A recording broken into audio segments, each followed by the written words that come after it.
After 6 months living in a virtual world, it is increasingly clear that there's an Aussie greeting that is perfect for virtual events like this, where some people are watching early in the morning, others late in the evening, and that is a simple good day.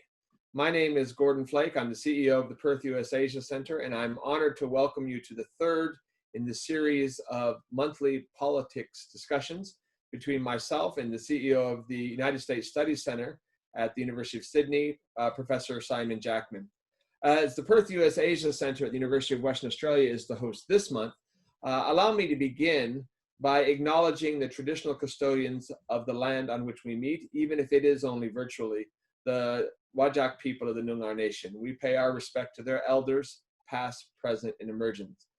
Now, after 3 months of these conversations between Simon and myself, several things are increasingly clear. Number one, there's deep interest in our respective communities on the US election, now just 90 days out. I think we have well over 200 people registered for this webinar today, including every state in Australia, and I think well over 10 countries internationally.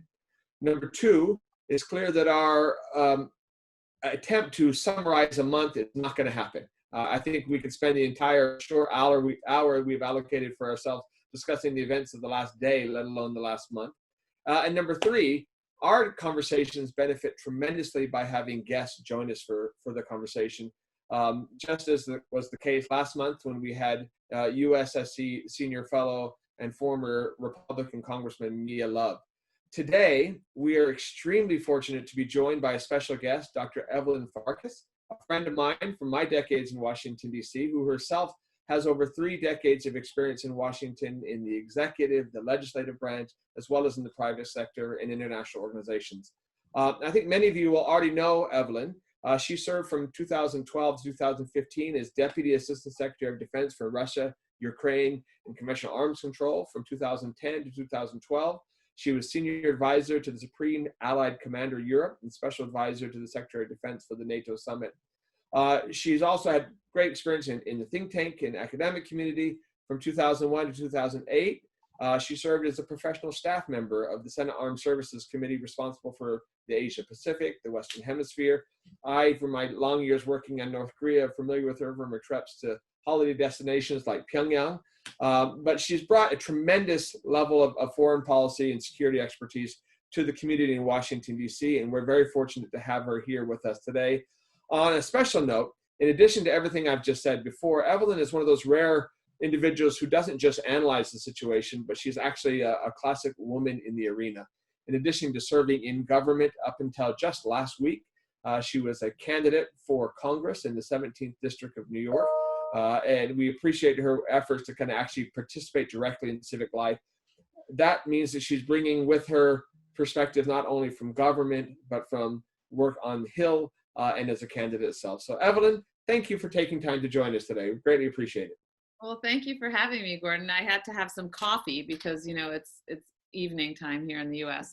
We'll still give you an Aussie good day even at 11 o'clock at night in D.C.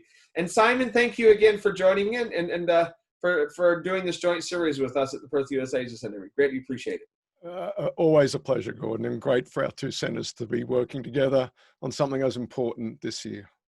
Now, Evelyn, let me start off our conversation because we want to maximize the time as much as we can. As I introduced you, you've actually got a lot of different perspectives looking at politics from actually having worked in government, having been on Capitol Hill, and having been a candidate yourself.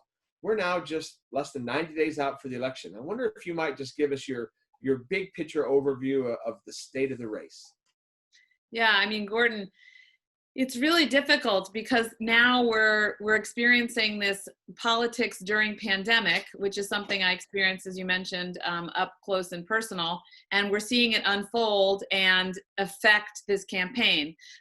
Specifically, the Democratic Party has decided not to go knocking on doors, while the Republican Party apparently is going to knock on doors for President Trump. I don't know how that's going to work out. But the big picture is that right now, or I should say in June, and July, Vice President Biden gained over President Trump in the polls. However, the latest analysis I saw today from CNN, it was very interesting, pointed out that the the loss in points that Trump experienced vis-a-vis Biden has slowed. So I don't know what this means. And I think the biggest lesson for all of us is it's August and there is still way too much time between now and November. So as somebody who's a Democrat and wants Vice President Biden very much, I mean, for me, it's almost existential because I'm also the child of Hungarian immigrants who fled communist Hungary, and I do not want to live in a fascist state. It is imperative that Vice President Biden win and that he continue to gain in popularity, because the other issue we have is that we don't want a close election. We can get into that later, I'm sure. So I am cautiously optimistic. You know, Vice President Biden's doing better, but I would like for him to do even better because I'm still worried about the time between now and November. You know, it's interesting. We had a Republican guest last month, and the one area of consensus, I think, from serious observers of U.S. politics is real concern about the dangers of a close election, just given how deeply divided the country is right now. Simon, there are few institutions in the world, and certainly none in Australia, that get as much attention around election time as does the United States Studies Center. You yourself have focused intensely in your professional career on polls and polling, building them yourselves. I wonder if you would give us your state of the race assessment where we stand right now. Yeah, thanks, Gordon, and you are the best advertising we have. Thank you so much for those kind words. Look, I share Evelyn's assessment about the state of the polls. It's very curious. Biden may well have peaked about 6 weeks ago. If you look at the poll tracking, averaging over all the polls, and that's kind of part of the methodology that I helped pioneer, it's quite standard now. Don't look at just one poll, use a model to combine them all and smooth them over time. And if you do that, you see that average of the polls had Biden's lead at about 9.5 points nationally about 6 weeks ago, and now it's down to about 8. And that's not insignificant. Once you average that much polling information, a 1.5 point movement is significant. That's quote unquote real. And I think if you're a Democrat, as Evelyn was just saying, you are reminded of 2016, where Hillary Clinton's impressive lead in national polls did not translate into a win in the Electoral College. Moreover, swing state polling in 2016 revealed itself to be quite unreliable. We at the US Study Center are doing a very deep dive on that, with more to say about that the next week or two, including a webinar with some real poll geeks from Washington coming up on August 17. But I think how big a lead does Biden need in order for, be it a Democrat or be it an analyst, to feel confident about the result? I would tell you that probably nationally, at least 5 is about the magic number. And that's why that trajectory, Gordon, 1.5 points coming off Biden's lead over the last 5 or 6 weeks or so, given, as Evelyn just pointed out, it's still only August. If that trend, that slow trend back to Trump continues, where will that put the race come November? Particularly now, this is the last thing I'll say on this, Gordon, as the advertising spend really starts to ramp up now. We're not quite there past Labor Day weekend yet in the United States, but in that home stretch, that last 60 days or so, look out for just a massive ad spend. Biden already announced he's going to drop at least $250 million, the largest ad buy in politics ever announced. And there'll be plenty more where that came from the Trump side. So a lot of room to go yet. The last 45 days of polling or so sort of suggests the race will not be 8 points or 9 points come November. The question is it outside what I think is that working margin of error that you would want if you're a Democrat in order to feel confident? And like I said, I think that's about 5 points. I'm wondering how much of this is just once bitten, twice shy, and that if you're a political analyst or even a participant, you're really wary about making any predictions now, having been burned in 2016, and also wary of demotivating the troops. Right? I think there needs to be this feeling, at least on the Democratic side, that you can't give up now. It's too early. one of the questions I would ask on that front, I'll start with you, Simon, and then get Evelyn chiming in as well. Sure. Is you're absolutely right. I mean, probably the most famous, I don't know whether he's the best or not, you can chime in on that, but Nate Silver has his 538. And if you look at both the favorability versus unfavorability rating for the president, as well as the Biden versus Trump matchup, the numbers have been, you're right, with a little bit of fluctuation, remarkably parallel. You see for the last year, two lines which never cross and never seem like they're even converging in any way, shape, or form. So the stability seems to be the defining factor there. How would you interpret? Yeah, you are onto something there, Gordon. So Trump, and I'll be very brief, so I want Evelyn to weigh in on this. Two things about Trump's numbers. He has the most stable presidential approval ratings that we've ever seen in the history of measuring presidential approval that goes all the way back to FDR. People were baked in into how they felt about Trump before he was sworn in. And crises come and scandals come and the impeachment and all of that. COVID has, and all that. Very, very little moves Trump numbers on approval. And that does, I think, Gordon, where you're going is to ask what is the political electoral consequence of that.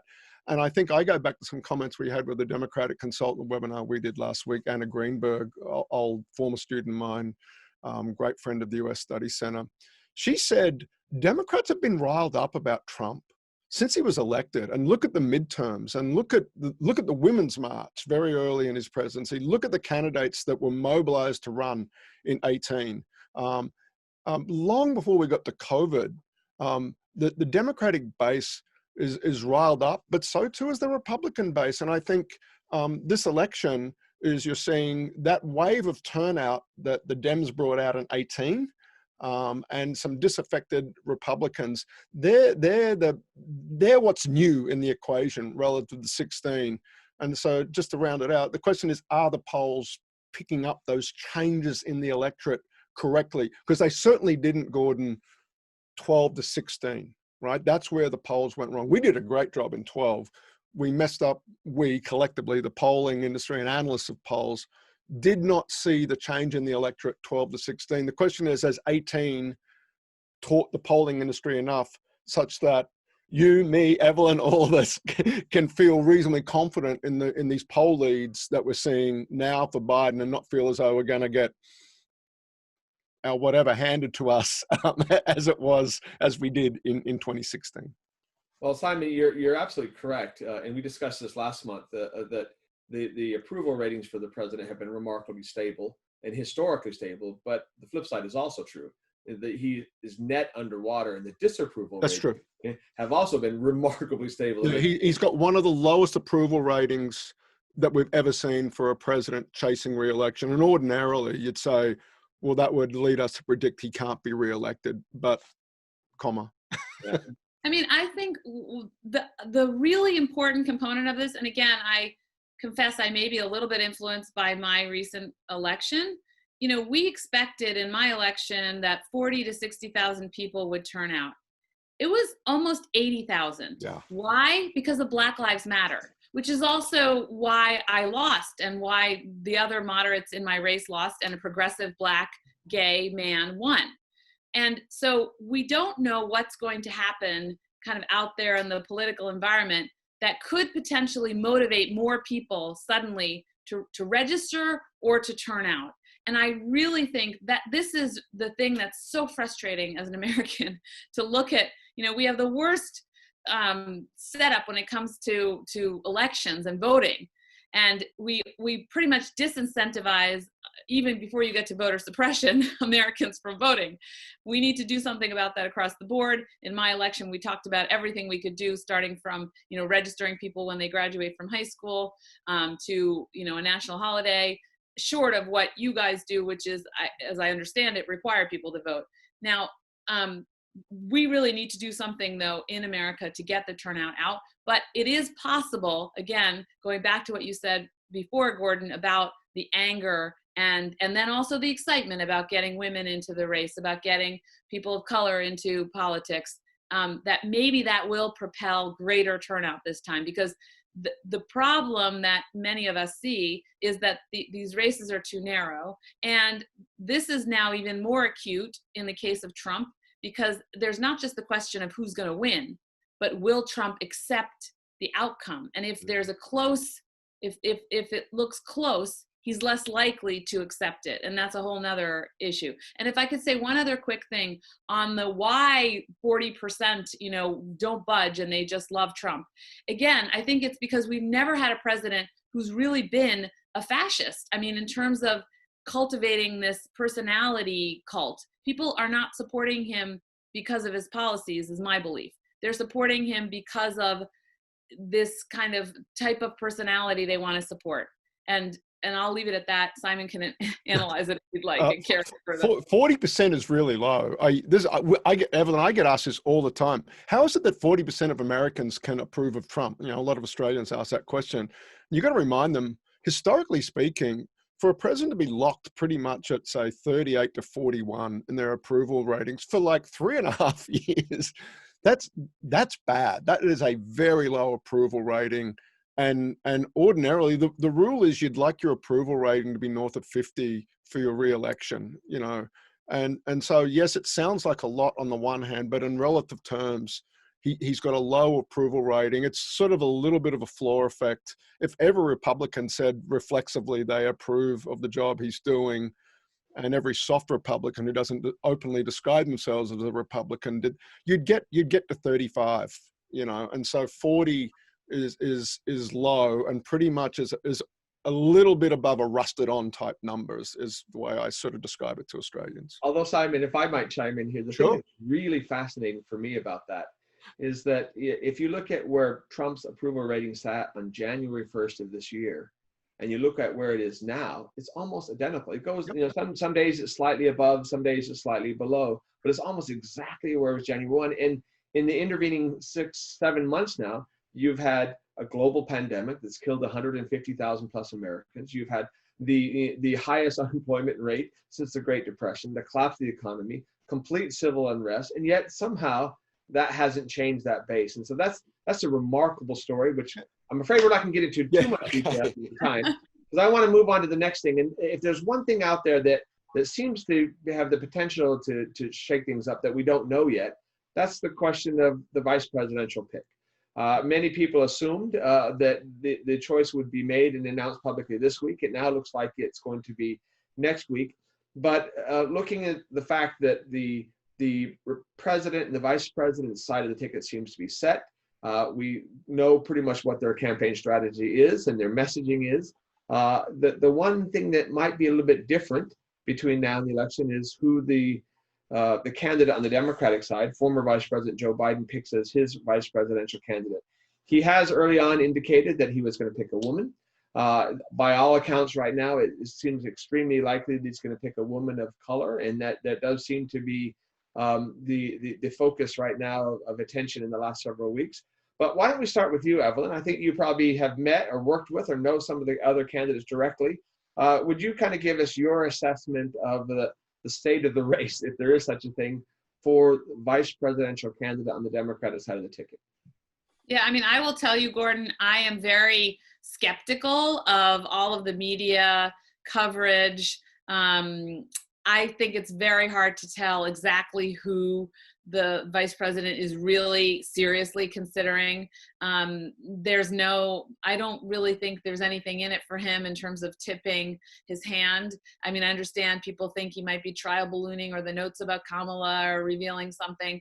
Kamala Harris, that is former presidential candidate, senator, from California. I will say, first of all, that all of the candidates that have been mentioned are all outstanding. Women of color, white women, Asian American, in the case of Tammy Duckworth, really experienced, competent, and so I would be excited to see any of them. I don't know that it's going to be a woman of color, only because the only reason I question it is because James Clyburn, Congressman Clyburn, who basically delivered the nomination to Vice President Biden by helping him get the black vote in South Carolina, he said repeatedly it doesn't have to be a woman of color. So I think that ultimately what the leadership, the establishment, and Congressman Clyburn is very much of the establishment. What they want is someone who will deliver the goods, the White House. So although a woman of color would be great, I think for most Democrats, they just want to make sure that whoever it is can step into the job and deliver something to help Vice President Biden win. So if you look at Kamala Harris, yeah, she could deliver California, but we have California already. If you look at Val Demings, a representative in Florida, now you're talking woman of color could deliver Florida. So that's something that's important. Some of the other ones, though, all of a sudden, Gretchen Whitmer, the governor of Michigan, popped up today in the media because she introduced a new, I guess, executive order, basically saying that I forget now the exact terminology, but basically there was a state of emergency when it came to healthcare and race in her state in particular. And so that was seen as maybe a sign that she's getting ready to leap onto the larger stage, or she's trying to position herself. Susan Rice, I worked with Susan Rice. She's very competent. She knows how the government works. And of course, she's very close to Vice President Biden. So she's been talked about a lot as well. Ultimately, I do think that he will have to be comfortable with whoever the pick is. So the Kamala Harris question about whether he's forgiven her is important. It will be somebody that he has to trust to help him, to be able to take over should he decide to resign early or serve out his term and then turn over to somebody to run. But he will not want somebody who is in there running for president from day one. Simon, if I can turn to you on this, I know you're friends with Steve Schmidt. Those of you who don't know Steve Schmidt, he was a former advisor or a campaign manager actually during the McCain campaign. And if you're interested in political dramas, there was a wonderful HBO drama, there was a movie put together called Game Change, surrounding the choice of Sarah Palin as a vice presidential candidate. And I'll forever be struck by Woody Harrelson's face at the very end of the movie. He's playing Steve Schmidt. Kind of the look in his eyes, and goes, "Oh my, what have we done?" kind of thing. So Simon, can you kind of chime in your assessment of the different possibilities, and more importantly, whether or not you think it matters at this point in a vice presidential candidate choice at this point in the race? Gordon, I was listening to Evelyn's fantastic analysis then and thinking, what could I possibly add to that? I look, what's the old saying about campaigns? Winning's not the most important thing, it's the only thing. And I think that's the prism you've got to look at this pick. And at last, though, that leads you in two potentially different directions. The argument about mobilization really firing up the Democratic base by nominating a woman of color, it takes you in that direction, the mobilization argument. The go win the median voter in Michigan, Pennsylvania, Wisconsin takes you perhaps in a different direction. Just putting my political science analyst hat on, that's the direction I go in. Pick a candidate like Biden himself, by the way, represents that sort of a candidate. And so I would be focused number one on that. Who will be a good governing partner for you doesn't matter if you don't win. So go win the damned election, and what's the pick that helps you do that is what I'd say. I tend to think, moreover, that argument carries more weight and relevance in the current circumstances, because I think Trump is doing just a great job himself of mobilizing the Democratic base, young people, people of color, everything that's happening in American society over the last 4 years, I think has got people off the couch on the Democratic side of the ledger. You don't need a VP pick necessarily, in my view at least, to fire up the base. And so I keep, does it necessarily have to be, this pick need to be a woman of color? It may be, right? But not, I don't see, I'm afraid, not a dynamite electorally relevant argument to do that. And so I keep coming back to, gee, I wonder how Gretchen Whitmer, the governor of Michigan, is faring through the vetting process, and very interested to hear Evelyn's remarks about that. Michigan, you win Michigan, you're probably also going to bring another state or two like that over the line. And remember, those were the states, the three upper Midwestern states there, Wisconsin, Michigan, Pennsylvania. The whole thing turned on that last cycle. They will be pivotal one way or another this cycle. And so I keep coming back to, you know, what's going to win you those states in an environment where, at least from this distance, and maybe Evelyn's got a contrary, but where I think the mobilization task has kind of taken care of itself due to just the hostility Democrats and many people in the middle of the political spectrum have to the possibility of a second Trump term.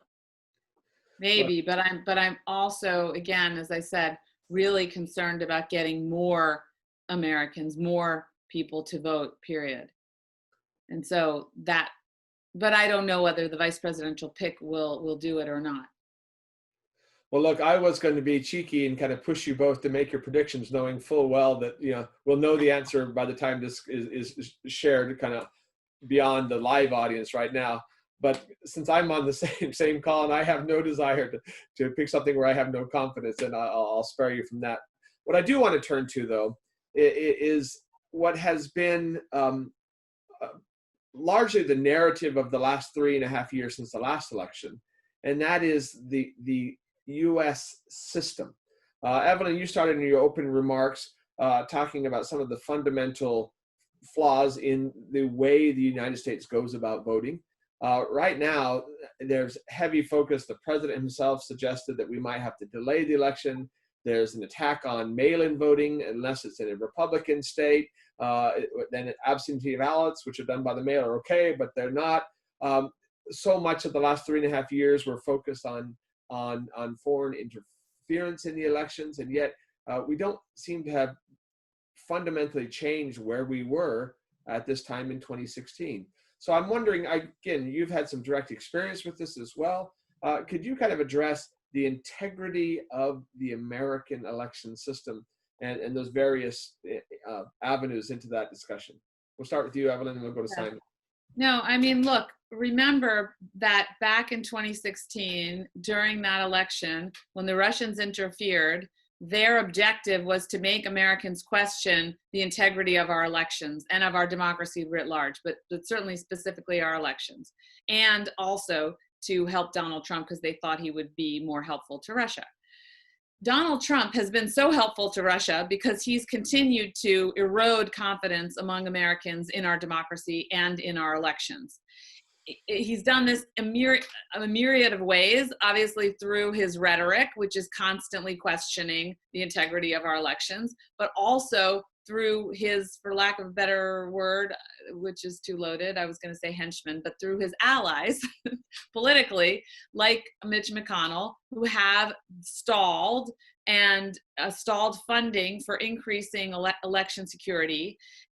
In addition to that, his own people in the White House, who he has basically directed to dismantle the office of the cyber czar, which was also another place where you could have increased oversight over election security. He's done everything to erode the federal government's work and funding to help states bolster their election security. And this is just like protecting America against a pandemic. You cannot do it state by state. I mean, I understand why we devolve those responsibilities down to the states, and there are good arguments to be made, but not when you're being attacked, when you know you're being attacked by at least one foreign entity, one foreign government, right? We know that, it's documented. I'm sure the Chinese and others, our intelligence agencies, have talked a little bit about that as well.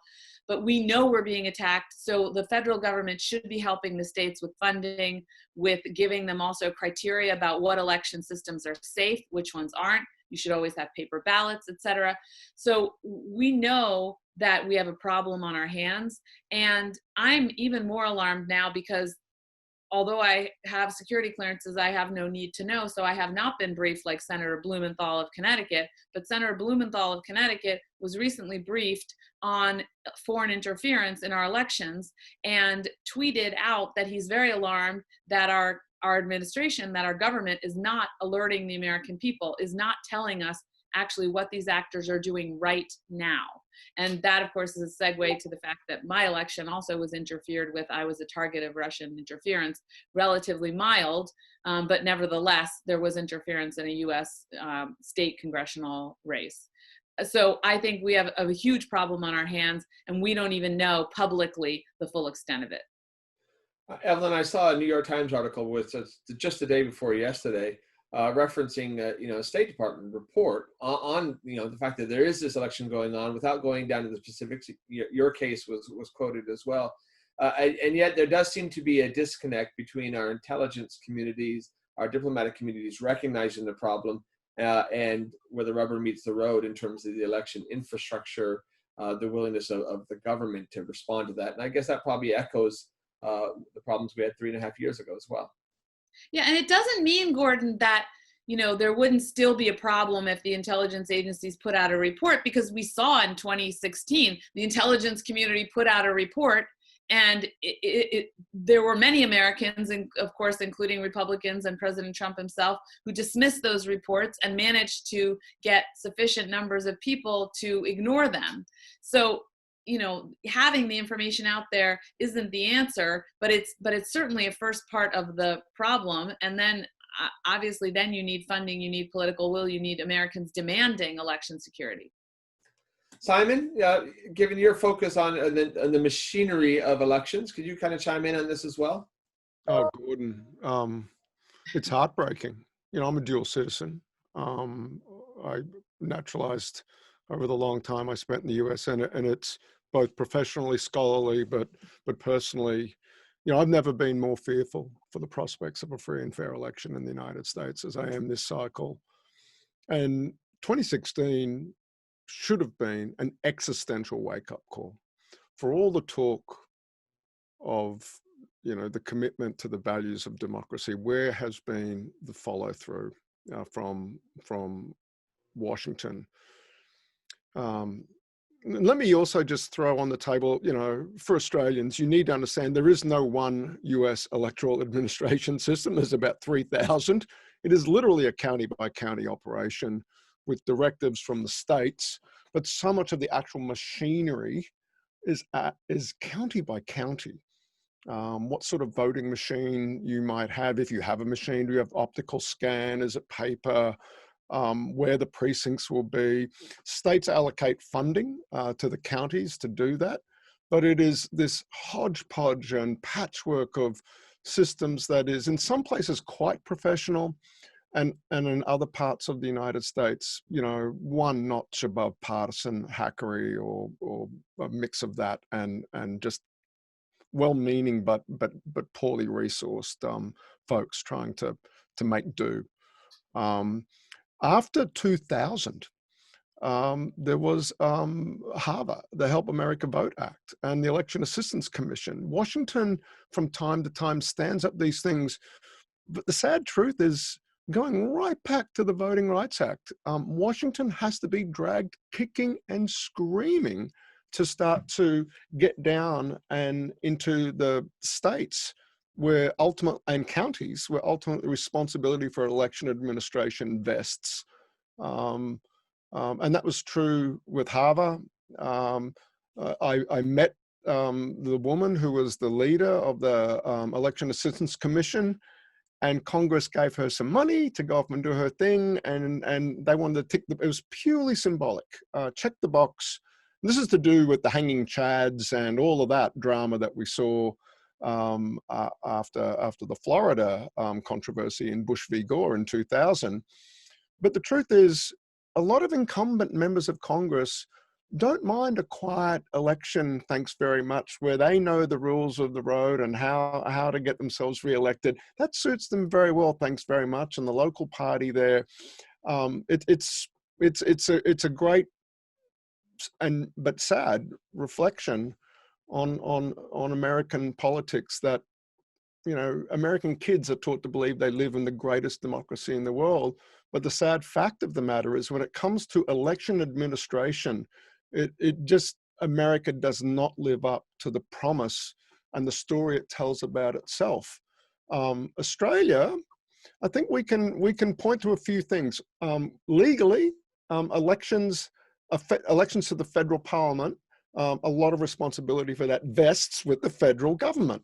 And we've created an institution here, the Australian Electoral Commission, that covers everything from the financing of elections through to the actual on-the-day ground machinery of elections. There are national standards. They're extremely professional. And moreover, at least over my lifetime, there has been a reasonable consensus not to play partisan games with it. And that's been also increasingly true at the state level in Australia, I'd say over the last 30, 40 years. But it is just not the case in the United States. Control of elections remains in state and local hands, is often a partisan operation. And those are two just big structural factors, Gordon, that put the US really behind the 8 ball. And it leaves really the courts or citizen initiative as really, I think, the two most effective levers for bringing about meaningful reform and restoring, or in some cases creating de novo integrity in the electoral processes of what we would hope and what ought to be the greatest and most powerful democracy on the planet.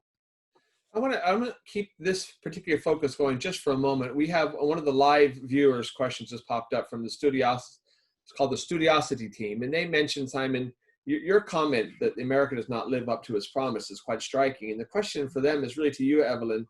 Are Americans today open enough to hear that critique in a nonpartisan way? Or is criticism of the election system and in the U.S. system not living up to promise almost certain to be seen in a partisan manner in the U.S. today? That's a really good question. I'm not sure that I know on election systems. So whether Republicans or moderates, or let's just say Republicans, would be equally apt to criticize the election machinery.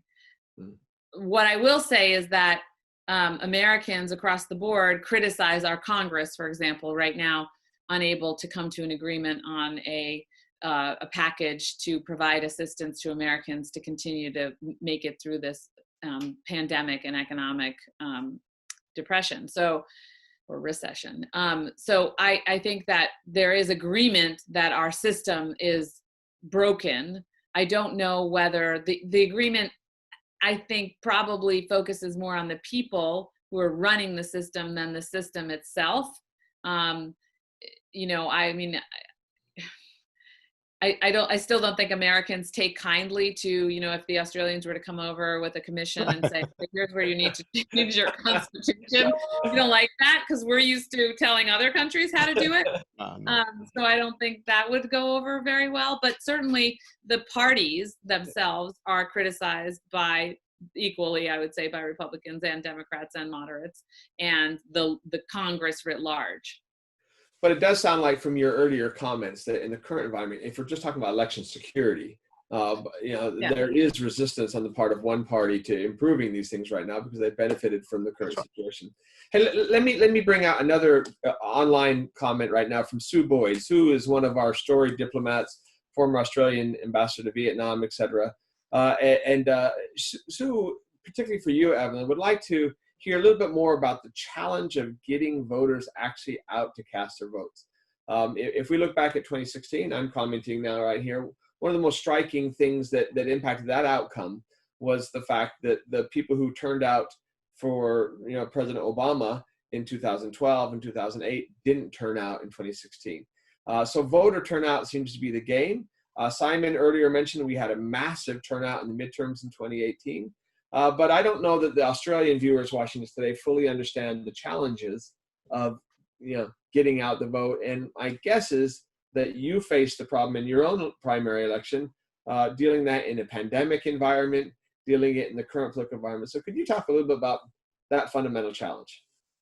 Yeah, I mean, getting Americans to vote is frustratingly difficult because we don't have a national holiday. So people generally have to do it on a Tuesday before they go to work or after work.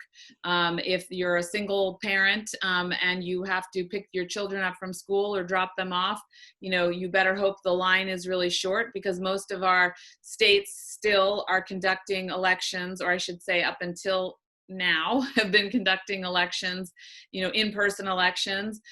Some states have over time, or over more recent years, adopted early elections, so you can vote, not on election day, but in person earlier at certain polling locations, not as many as you would have obviously on election day.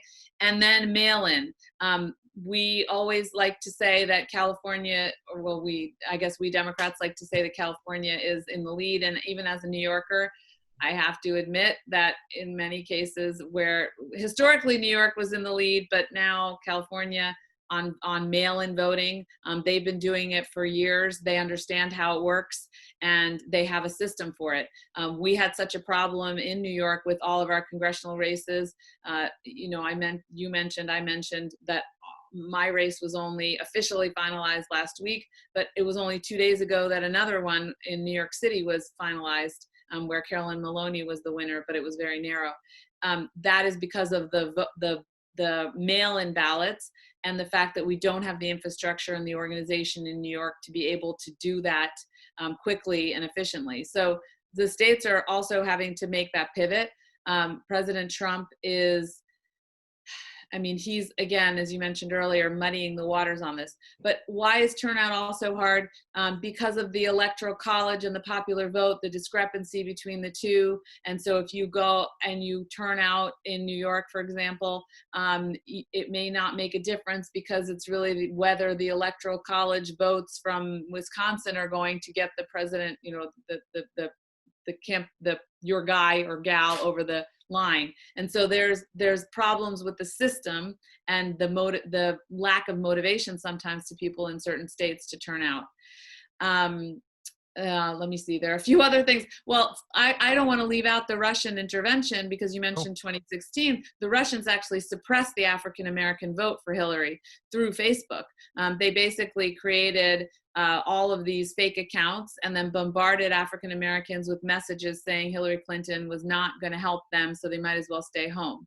I think they also confused where you could vote and the usual voter suppression tactics that have been used historically, especially against Black Americans. But that was something that was actually done that suppressed the vote for Hillary Clinton. I'll leave it at that. I have to say, something that shocks my Aussie colleagues here is the last two presidential elections I voted for in the United States in 2012 and 2008. My family and I lived in Prince George's County, majority African-American county. Both of those elections, I had to wait in line 4.5, 5 hours to vote. And for the Aussies in the audience, there were no democracy sausages. In Australia, not only do you go to the polls, but people sell wonderful, Aussie hot dogs. So, voting is a good thing here. It's a little bit different experience altogether. We've got a number of other questions coming in too, but I wanted to build off of something Evelyn mentioned, and she's probably absolutely right.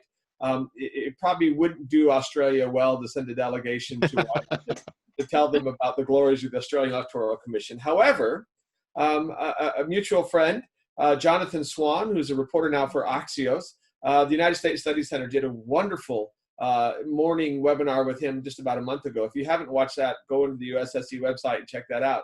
But really kind of shook up the state of the race in the last week with an interview with President Trump that was aired on HBO.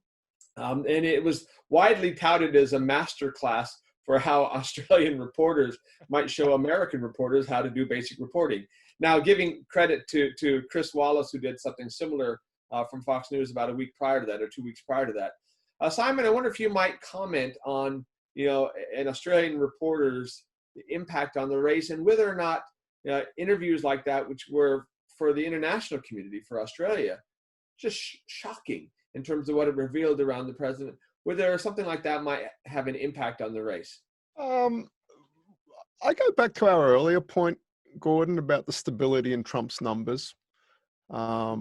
And so that leads me to think, no, it won't have a big effect in the aggregate. But you know, if we learned anything from 2016, it's a game of inches. Donald Trump is president because of 77,000 votes spread across 3 states. And so when you realize politics is a game that's played on the margins, might it have some consequence there? And the answer is potentially, not because a lot of people watch HBO, but because of the life this thing has had secondhand, in social media, in other news channels picking it up, and MSNBC, an outlet that's not exactly sympathetic to President Trump, they've been making hay out of that Swan interview all week long now, since it aired in the United States on the Sunday night, just getting hours and hours of content out of recycling elements of that interview, as have a lot of other media outlets in the United States, became a huge talking point.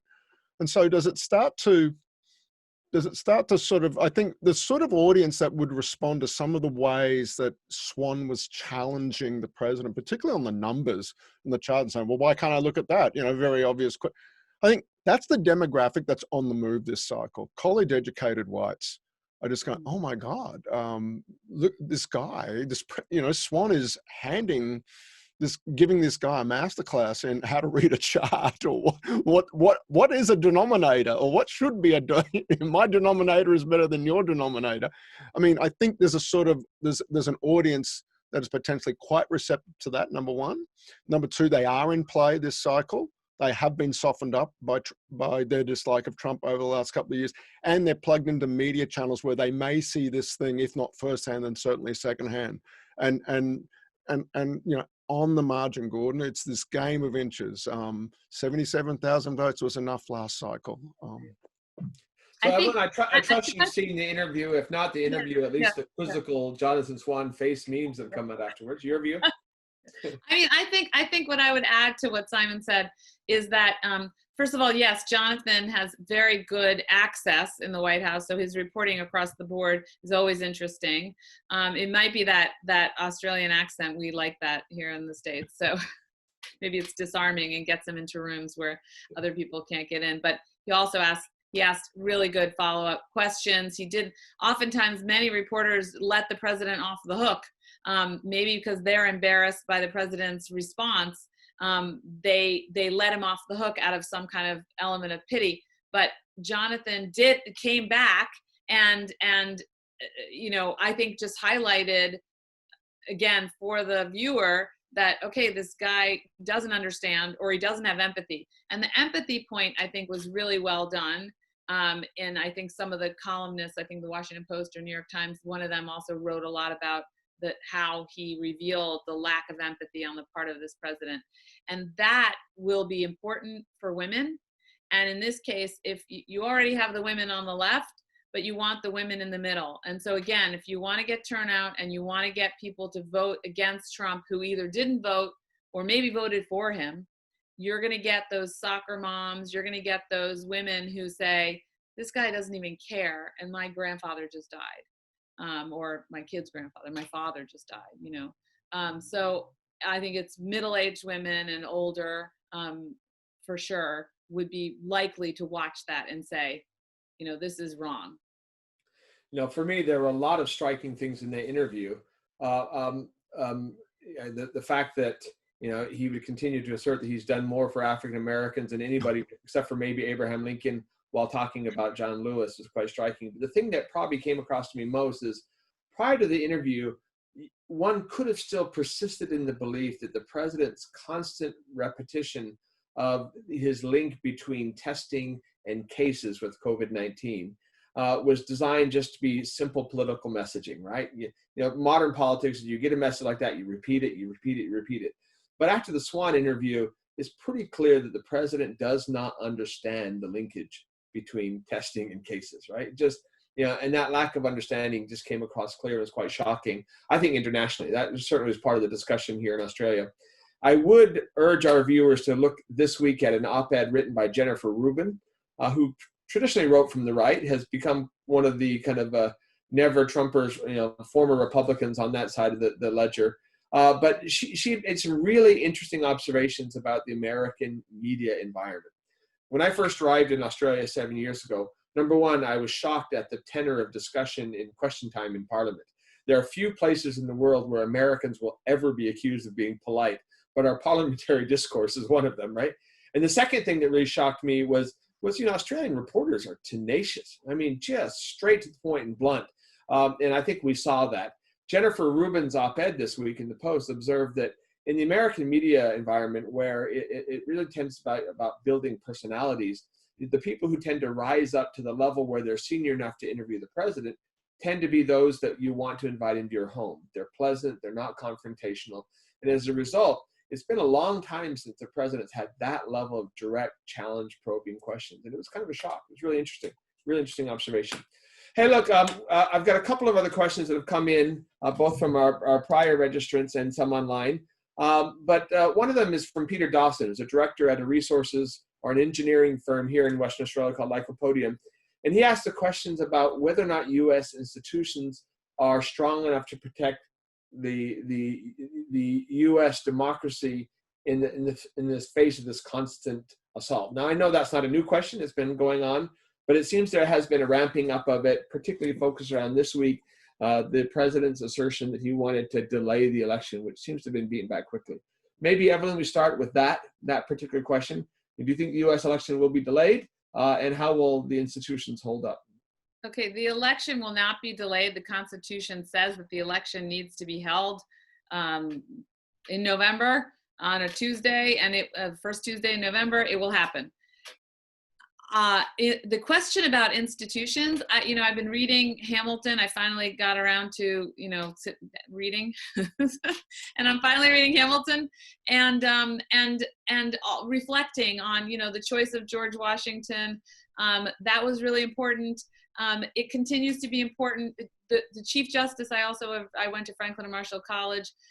John Marshall, he shaped the Supreme Court. His individual decisions, his personality, his perspective.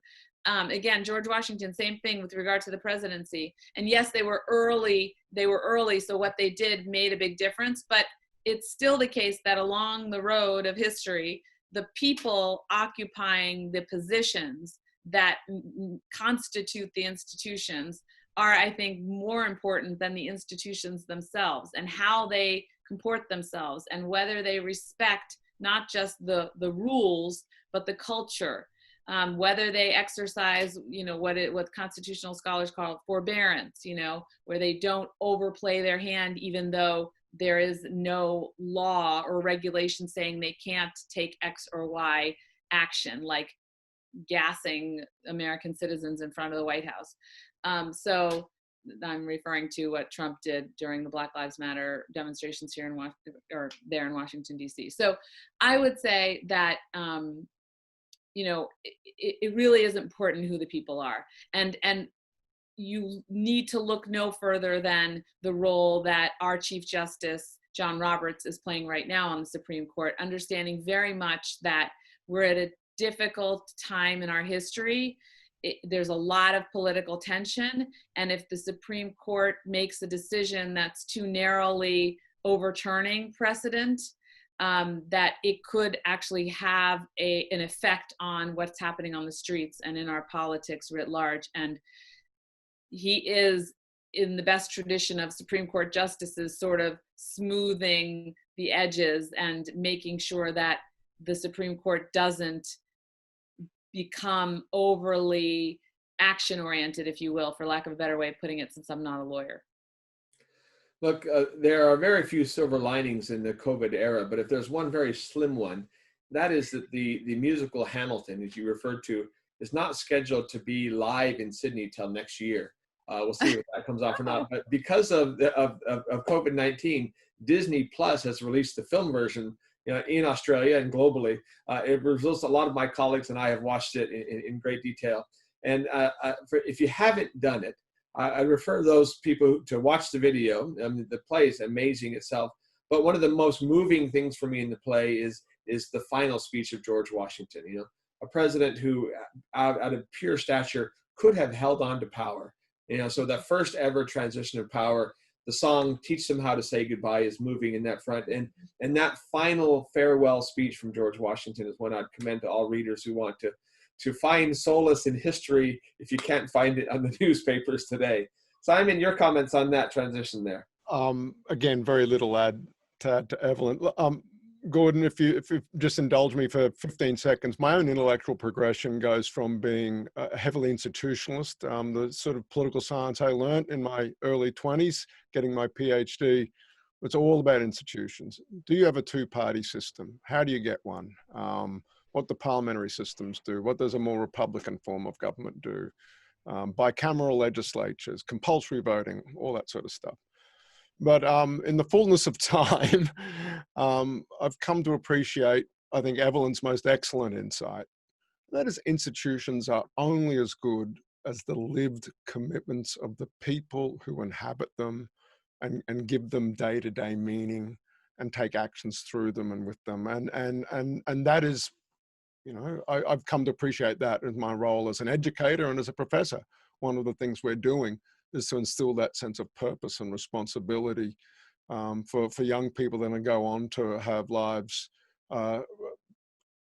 with stewardship of these institutions. They're only as good as the people, Gordon.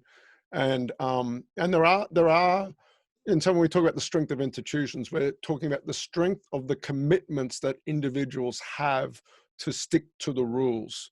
And so if Trump loses the election, can he just stay in the White House and somehow, and I don't think he can, because I think there are enough people in the institutions, the courts, the military, the way the government of the United States actually functions, that will not countenance that.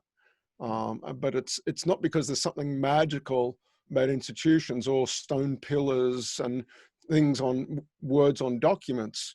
Those are important, but it's because people are committed to them as the way they're going to lead their lives and do their work. And for the time being, at least, I believe that remains the case in the United States. Last observation, Gordon. In political science, the most primitive definition we have of democracy is, did you have an election? Did the incumbent lose? And if he did or she did they hand over power to the person that won the election? If you've got those three things, you've got a democracy.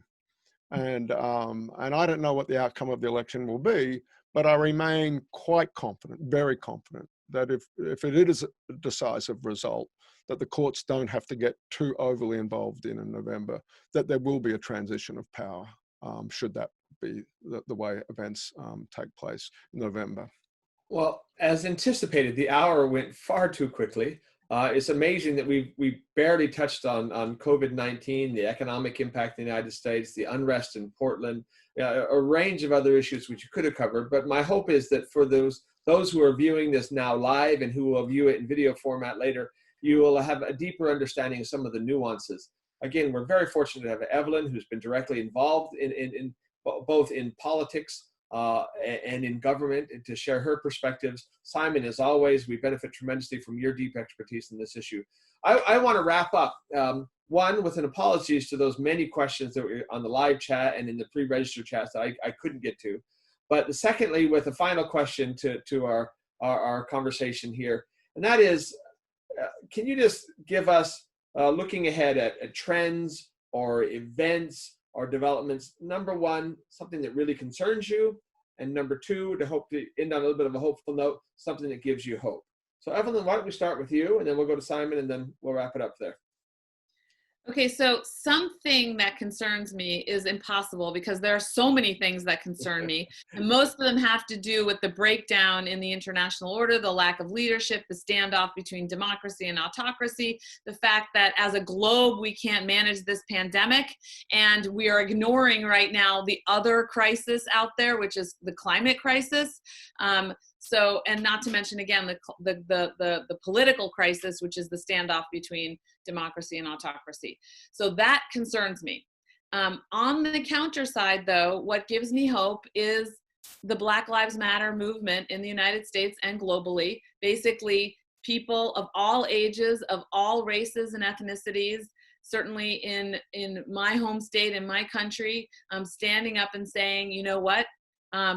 we need to fix this. We need to fix this. And I really believe that it's not superficial. It's going to take work and attention to actually implement all of the things that we need to implement to get, you know, the racism that's baked in the American cake out of it. It's very hard to deconstruct that cake. But people genuinely went and protested on behalf of their friends and neighbors, and of course themselves, in America, and that gave me a lot of hope. A lot of people who were not active, and as I said, pushed the turnout in my election up. Well, you won't be surprised, Evelyn, to know that among the online chat that's going on right now, we had someone just chime in and say, Evelyn is fabulous. Please get her back to discuss other areas. We realize that you're first and foremost a foreign policy and security specialist. So you know, you've got a fan base growing in Australia. We'll definitely have you back to talk about other issues. Simon, over to you. Something concerns you? Something I can't improve on what Evelyn said. I'm just going to endorse both the positive, particularly the positive insights, one I've shared with you on previous calls, Gordon, but also I think we are engaged in a titanic struggle, both internationally and domestically, in democracy versus authoritarianism, and in some sense, was it ever thus? Well, allow me to kind of wrap up by offering two things, and maybe this will be food for our conversation next month as Simon in the United States Studies Center hosts us. I saw something from Tim Wilson today. Tim Wilson, for those of you who don't know, is one of the leaders behind the Lincoln Republicans, or the Lincoln Project, rather, the kind of Never Trump Republicans. And he gave a remarkable remark today that says the election ultimately hangs on the health of Ruth Bader Ginsburg. And it was actually quite stunning. He said because of the fetishism of the court on the right side, if she were to fall more ill than she already is between now and the election, that would so motivate the base around Trump that would fundamentally shift the race. And that certainly got my attention.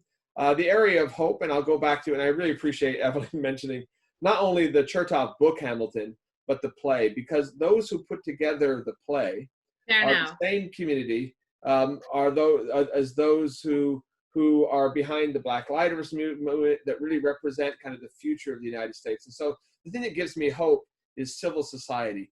And clearly, if you look at not just the United States, but the civil society in Australia, civil society in Japan, in Hong Kong, other places, they continue to take great hope for, energy from, and inspiration from civil society in the United States, going all the way back to the founders in that regard. So we are out of time.